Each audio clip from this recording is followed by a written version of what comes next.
Allora, Presidente, cosa rappresenta questo progetto?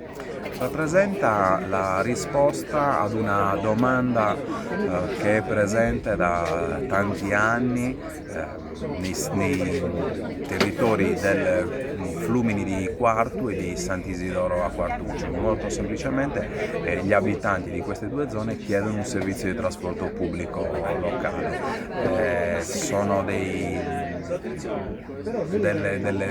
zone che hanno una domanda debole, quindi non avrebbe senso, sarebbe antieconomico prevedere delle linee così come tutti le conosciamo, delle linee normali, quindi prevediamo un servizio a chiamata molto semplice, tra l'altro basta utilizzare l'app dedicata oppure il numero verde dedicato, parlare con l'operatore e chiedere il servizio per il giorno e per il luogo desiderato. A quel punto quindi verrà il mezzo che poi porterà la persona, il passeggero, alla fermata delle CTM più vicina in modo da poter raccordarsi alle linee già esistenti.